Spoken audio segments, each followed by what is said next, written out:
Hello everyone, my name is Al Parsai. I'm a regulated Canadian immigration consultant. I'm also the author of 88 Tips on Immigration to Canada, and I'm an instructor at Ashton College. I teach immigration consulting. I have written more than 1,200 articles and blog posts about different aspects of immigration to Canada. In this session, I would like to talk about inadmissibility to Canada. Hopefully we will cover these topics in this session. So we will focus on what is inadmissibility, then who is inadmissible to Canada, what kind of law governs inadmissibility to Canada, and eventually what are the remedies for inadmissibility. If you are inadmissible to Canada, can you resolve the issue? So without further ado, let's talk about inadmissibility. The first thing first is that inadmissibility means that if you are outside Canada, then you cannot enter Canada anymore, as long as you are inadmissible, unless it is resolved. If you are inside Canada and you become inadmissible, then you need to leave Canada as soon as possible. That's the whole concept behind inadmissibility to Canada. Now, with respect to the immigration law, we have foreign nationals to Canada, we have permanent residents of Canada, and we have citizens of Canada. Inadmissibility law does not affect Canadian citizens, but it may or may not affect some permanent residents of Canada. It definitely could affect every single foreign national of Canada. So let's take a look at different aspects of inadmissibility, and we explore which one affects foreign nationals, which one affects permanent residents of Canada. The law that is behind inadmissibility is called the Immigration and Refugee Protection Act, or IRPA. In fact, section 33 to 43 of IRPA talks about inadmissibility to Canada. I'll try to cover some of those sections. I also mentioned the section names because some of the viewers may be practitioners and they would like to know what I'm talking about. So the first section that I would like to cover is section 34, which is security. So a person can be inadmissible to Canada because of security reasons. And when we talk about security reasons, we are talking about, for example, matters such as terrorism, such as being a spy for a country that works against the beliefs and values of Canadians. Those kinds of activities could result into inadmissibility under security grounds. Security, or section 34, affects both permanent residents of Canada and foreign nationals. And by foreign nationals, I mean somebody who is a student, international student, foreign workers, visitors to Canada, or people who are stateless or illegally in Canada. And section 35 talks about human rights violation. So if somebody has violated human rights as defined by international conventions, then that person could be inadmissible to Canada. Again, section 35, just like section 34, affects permanent residents and foreign nationals. Section 37 talks about organized criminality. I intentionally skipped 36, we will talk about it. Section 37 means organized criminality, and that basically means you are a member of a gang, a member of a criminal group. If a person has been a member of a criminal group or is a member of a criminal group, then that person becomes inadmissible to Canada. Again, 37 affects both permanent residents of Canada and foreign nationals. These are the most difficult sections of the law for inadmissibility. If somebody is inadmissible under any of these sections, finding a solution for them is not easy. Albeit sometimes we can find solutions, but generally speaking, it's not easy. And when we reach to the end of this presentation, I will explain to you some of those options. But what about criminality?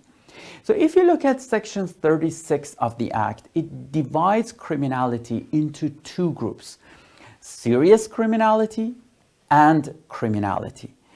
Serious criminality is defined under subsection 1 of Section 36, and criminality is defined under Section 2, subsection 2.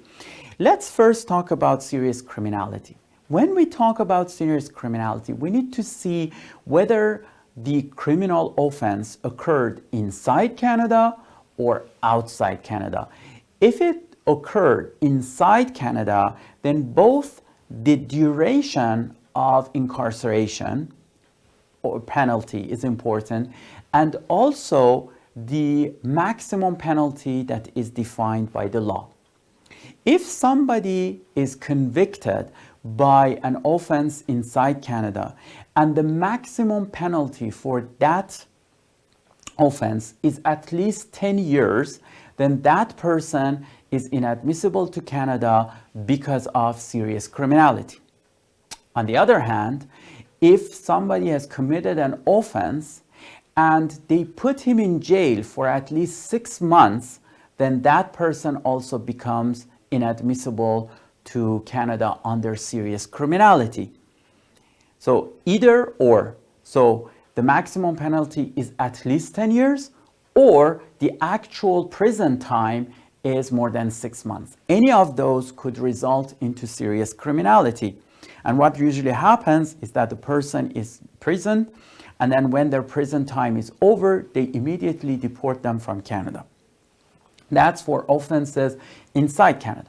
If the offense is outside Canada, then we need to find out the equivalency of the offense inside Canada.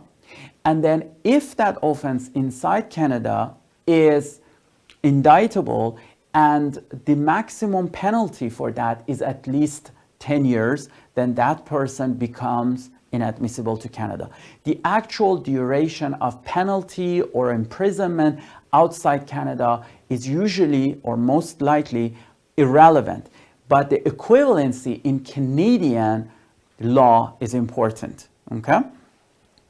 So this is different between, that's the difference between outside Canada and inside Canada, that inside Canada the duration of prison time could be also important, but for outside Canada it is not important. Serious criminality unfortunately affects both foreign nationals and permanent residents of Canada. For example, starting from December 18, 2018, if somebody drinks alcohol and drives and that person is convicted under a DUI or driving under influence, this is considered serious criminality, because since that time the duration of prison is 10 years. And that's why even a permanent resident of Canada who receives a DUI could be inadmissible to Canada. What about criminality? So criminality is for those offenses that we could say they are indictable. Usually we have two different kinds of offenses in Canada: summary conviction and indictable offenses. Summary convictions are usually less severe. The jail time is usually less than 6 months, although we have summary convictions that the duration of jail time is more than 6 months.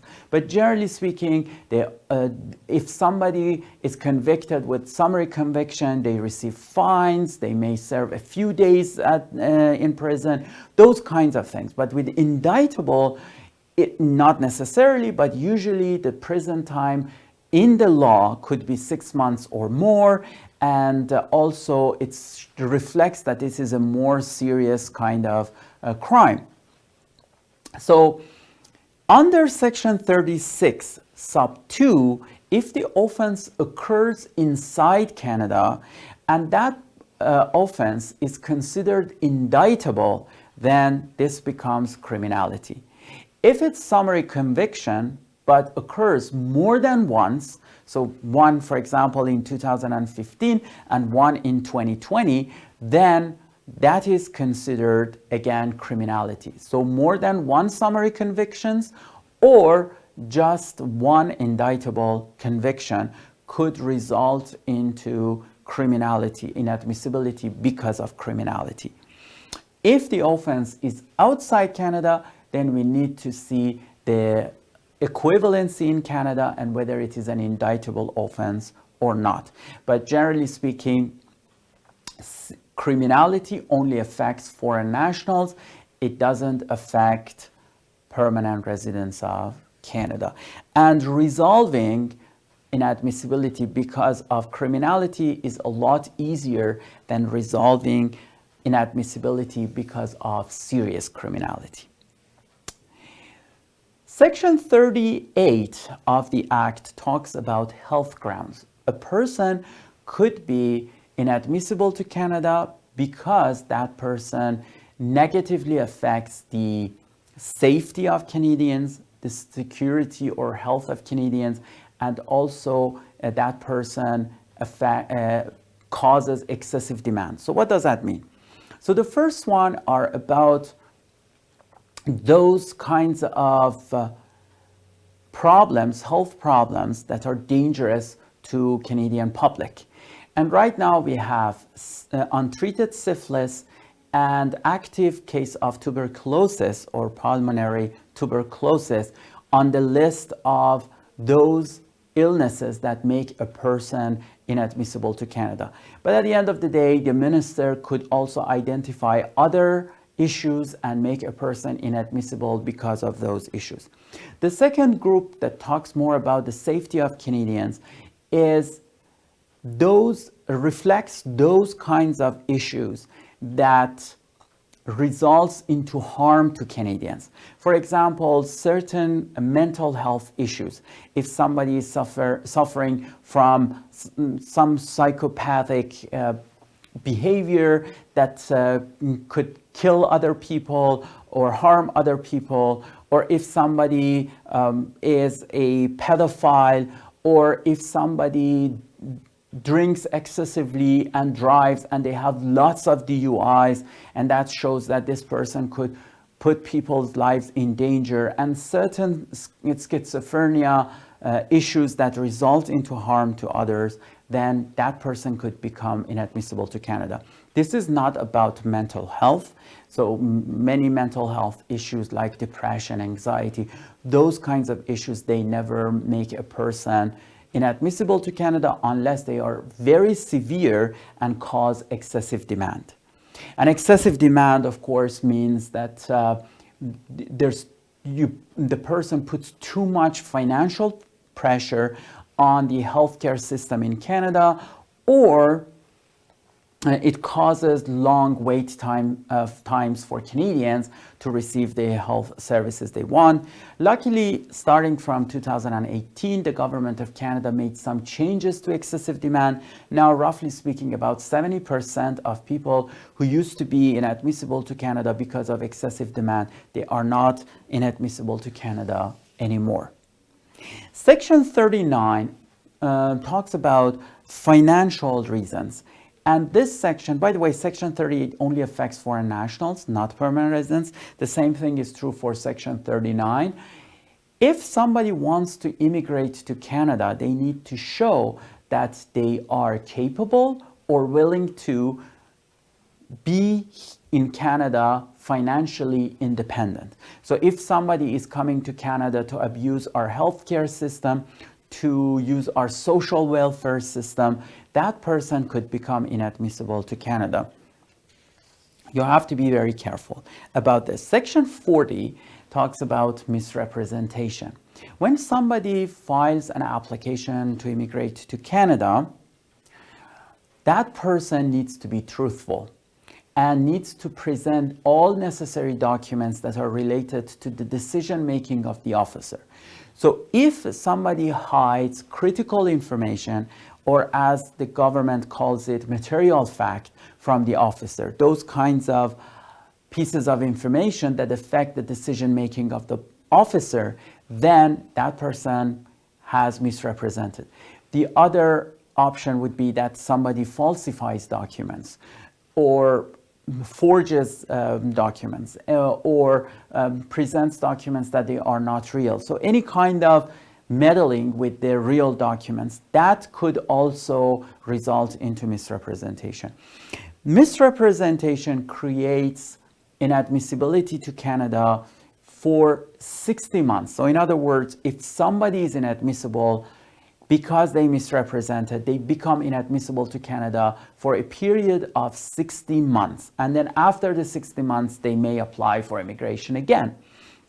That's unlike the other inadmissibility issues that they are usually forever, for as long as that underlying issue has not resolved. With this one, even if you resolve the underlying issues, which I don't know how you can do that, you still need to wait for 60 months. So at the end of the day, misrepresentation is a very dangerous thing that occurs to an applicant, because you cannot immigrate to Canada, you cannot file for immigration. All of those are not an option for you anymore.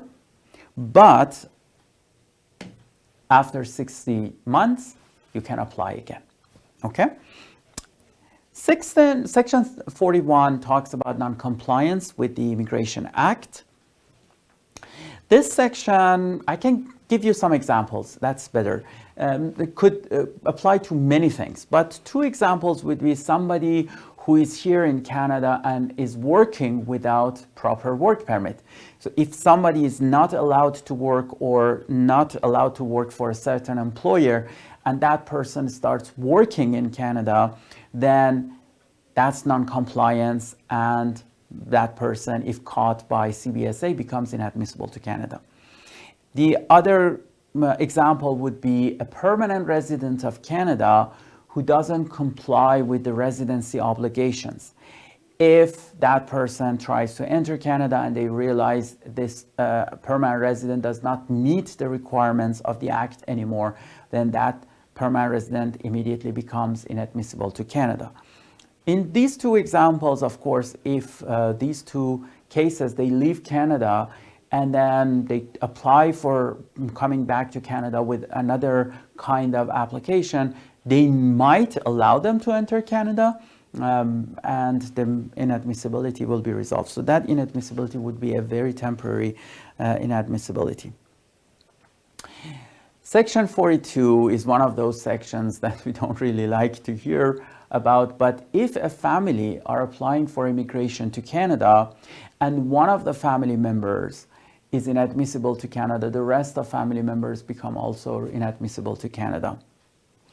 Keep in mind that when we talk about family members, we are talking about the principal applicant and then the spouse of that principal applicant, or common law partner or conjugal partner of that applicant, and also their dependent children.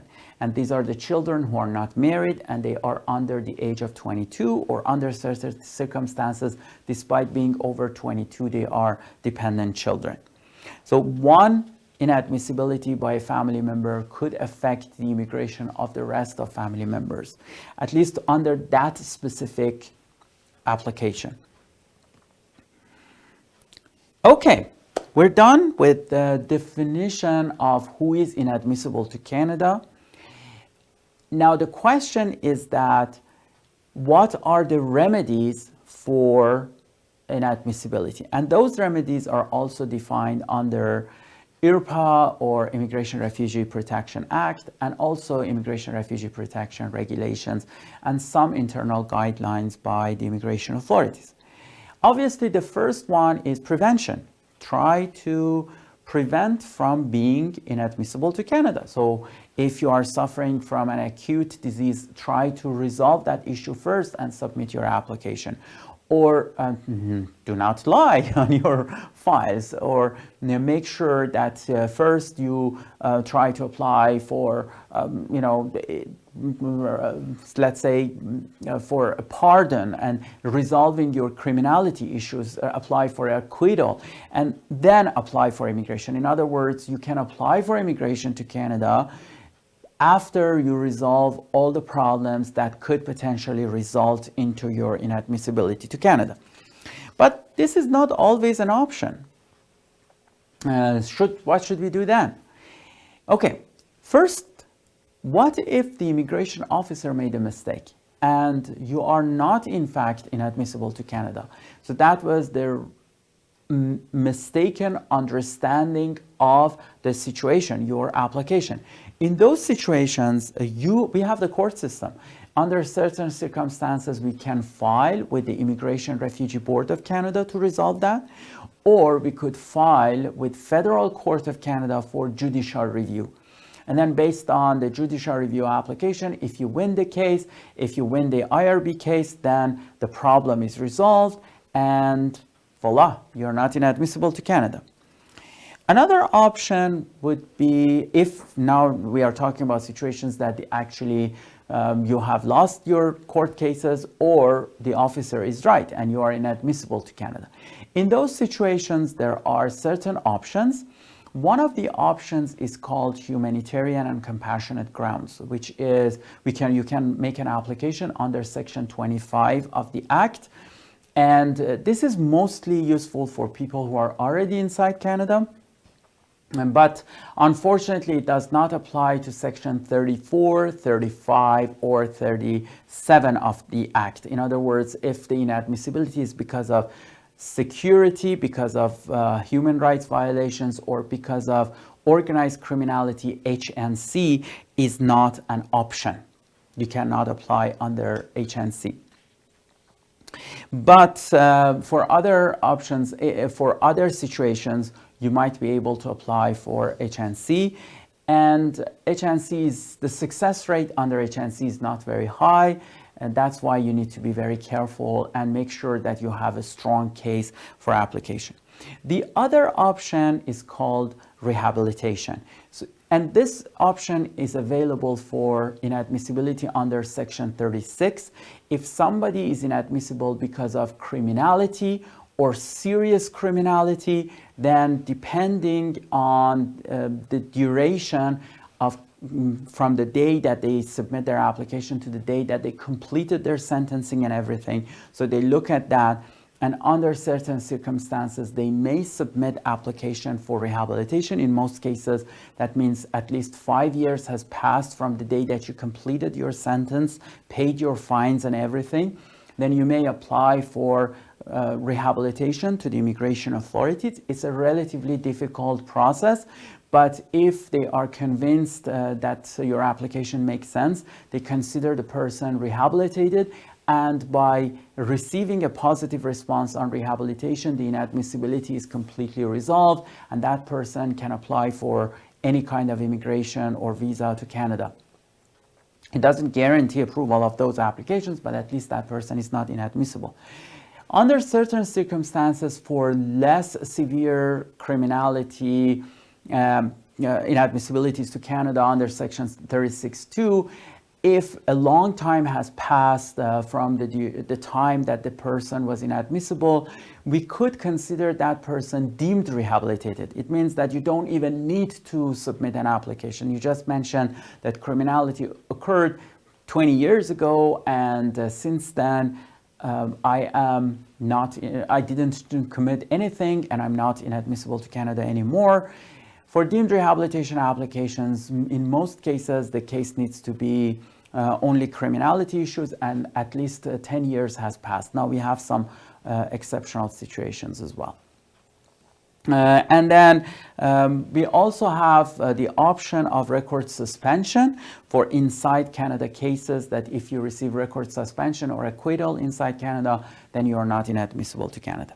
If rehabilitation is not an option, you can apply for TRP, or a temporary resident permit, which temporarily allow you to enter Canada from 1 day to 3 years. And if the inadmissibility is under, and we talked about TRP before, so I won't repeat it, see my first video, but if your inadmissibility is under Section 34, 35, or 37, another option would be asking for ministerial relief under Section 42.1 of the Act. If the minister approves that, or the officer approves that, then the person can enter Canada despite being inadmissible because of security issues.